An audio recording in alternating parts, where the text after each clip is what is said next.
అందరికీ నమస్కారం. నేను రమ. ఈ రోజు మనతో ఉన్నారు ప్రముఖ ఆధ్యాత్మికవేత్త మరియు తంత్ర జ్యోతిష్యులు చింత రుక్మాంగదరావు గారు ఉన్నారు. మాట్లాడదాం. నమస్తే సార్.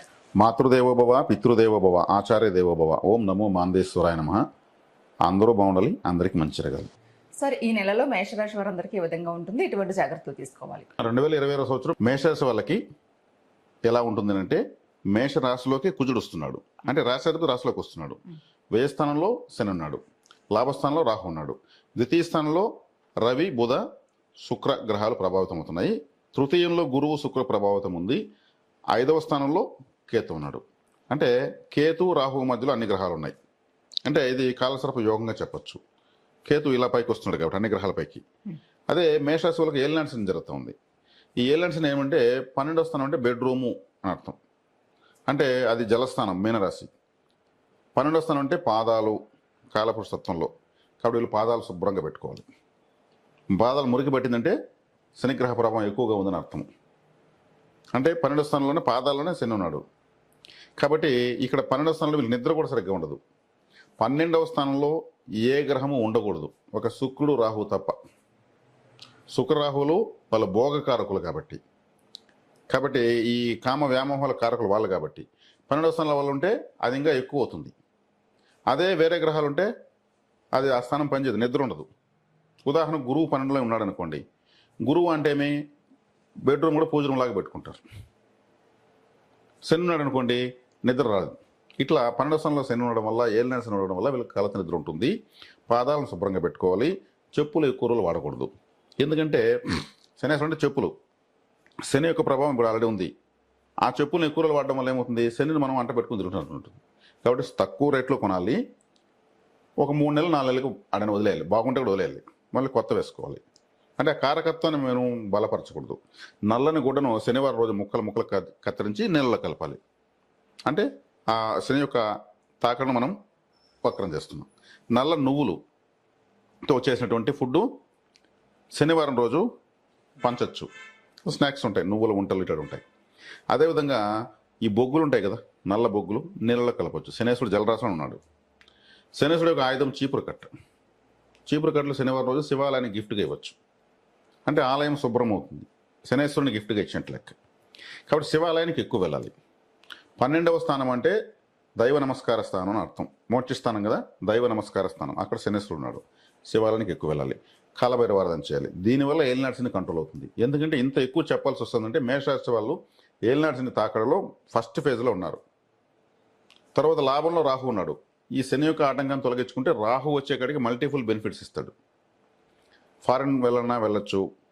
అదేవిధంగా షేర్ మార్కెట్లో ఆచితూచిపోవాలి, లాభాలు ఉంటాయి. రాహువే షేర్ మార్కెట్ అంటే లాభస్థానంలో ఉన్నాడు కాబట్టి ఎక్కువ పట్టుబడులు పెట్టకూడదు.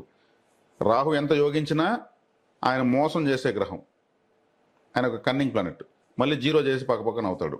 కాబట్టి నార్మల్గా వెళ్ళే వాళ్ళని పట్టించుకోడు. తక్కువ పెట్టడం ఎక్కువ లాభం వస్తుంది, ఎక్కువ పెడితే జీరో అయిపోతుంది. అందుకే షేర్ మార్కెట్లో అది పెద్ద మైండ్ గేమ్. రాహుకు తల మాత్రం ఉంటుందని అంటాం కదా, ఆయన మైండ్ గేమ్ అనమాట అది. కాబట్టి సాధారణ స్థాయిలో షేర్ మార్కెట్ చేసుకోవచ్చు. అదే ద్వితీయ స్థానంలో జన్మంలో కుజుడున్నాడు. రాశిలోకే అగ్రెసివ్గా ఉంటారు, కోపంగా ఉంటారు, వేగంగా ఉంటారు, స్పీడ్గా ఉంటారు.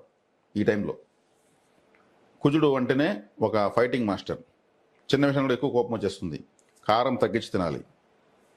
కారం తగ్గించి తినాలంటే ఈ టైంలో మళ్ళీ కారం తిని ఇంకా కూడా కోపం ఎక్కువ అవుతుంది. ఒక చిన్న పిల్లవాడికి చాక్లెట్ ఇస్తాను రా బాబు జనగణమని చెప్పు అంటే ఎలా చెప్తాడు?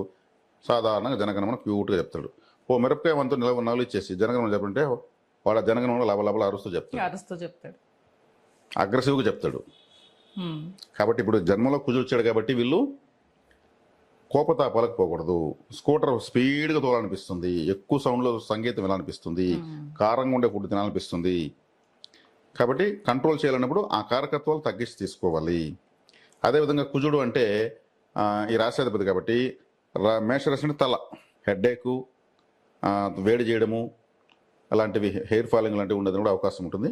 కేర్ఫుల్గా చూసుకోవాలి. కానీ వీళ్ళు ప్రయత్నాలు మాత్రం చాలా సక్సెస్ఫుల్గా ఉంటారు. ఎందుకంటే 3వ స్థానంలో గురువు ఉన్నాడు. ఇప్పుడు 3వ స్థానం అంటే ధైర్య, వీర్య, విజయస్థానం. వీళ్ళు చేసే ప్రయత్నాలు చాలా బాగుంటాయి. కుజుడు లగ్నం ఉండడం, నేను చెప్పిన వ్యతిరేకతలు కాకుండా అనుకూలతలు కూడా ఉంటాయి. తన రాశిని తను ఇప్పుడు చెడగొట్టకూడదు కదా. సొంత ఇంట్లో ఉన్న గ్రహం బలవంతమైంది కాబట్టి చేసే ప్రయత్నాలు బాగుంటాయి. అదేవిధంగా 2వ ఇంట్లో రవి బుధుడు ఉన్నారు. రవి బుధుడు ఉన్నప్పుడు ఫైనాన్షియల్గా బాగుంటుంది. అంటే అప్పు ద్వారా వీళ్ళకు కలిసి వస్తుంది. 6వ ఇంటి వాడు 2వ ఇంట్లో ఉంటాయి. 6వ ఇల్లు అంటే అప్పు, 6వ ఇల్లు అంటే బ్యాంకు, 6వ అంటే చెక్కు. కాబట్టి ఏదైనా వీళ్ళు షూరిటీలు ఇచ్చి అప్పు చేసుకునే అవకాశం ఉంది, దాన్ని ఉపయోగించుకోవాలి. 2వ ఇంట్లో రవిగ్రహం ఉంది. రవిగ్రహం అంటే ఫోకసింగ్. రవి ఎక్కడ వెళ్తారు కదా, అంటే ఫోకసింగ్ అని అర్థం. కాబట్టి వీళ్ళ యొక్క ప్రయత్నాలు ఫోకస్ అవుతాయి. 3వ ఇంట్లో 2వ ఇంట్లోకి 3వ ఇంట్లోకి శుక్రుడు వస్తున్నాడు. అంటే 2, 3 ఇంట్లోకి శుక్రుడు వచ్చినప్పుడు శుక్రుడు కూడా ధనకారకుడు గురువును కలుస్తున్నాడు. మంచిదే, ధనకారకులు ఇద్దరు కలుస్తున్నారంటే అడిషనల్ బెనిఫిట్. అంటే డబ్బున్న వాళ్ళంతా ఒక చోట చేరుతుందని అర్థం, గురు శుక్రులు కలుస్తున్నారంటే. కాబట్టి 5వ ఇంట్లో కేతు ఉన్నాడు. 5వ ఇంట్లో కేతు ఉంటే ఇంట్లో ఎంటర్టైన్మెంట్, అంటే టీవీ ఇక్కడ ఒక కొబ్బరికాయ కొట్టాలని అర్థం. 5వ స్థానం అంటే ఎంటర్టైన్మెంట్, అక్కడ కేతు ఉన్నాడు అంటే సంతోషానికి ఆటంకం కలుగుతూ ఉంది. సంతోషం ఇంట్లో ఎక్కడ ఉంటుంది, టీవీ ఉండే కాడ ఉంటుంది. ఓ కొబ్బరికాయ కొట్టి, అదొక యంత్రము టీవీ. మనము ఆయుధ పూజ చేసేటప్పుడు స్క్రూ డ్రైవర్కి కూడా బొట్లు పెట్టి బొరుగులు పెడతారు, టీవీకి ఇవ్వచ్చు. ఇవ్వడం వల్ల మంచిది. కాబట్టి ఇక్కడ ఈ మేషరాశి వాళ్ళకు క్లుప్తంగా ఈ మాసం తీసుకోవాల్సిన జాగ్రత్తలు ఇవి తీసుకుంటే మాసం అంతా బాగుంటుంది. ఓకే సార్, నమస్తే. నమస్తే.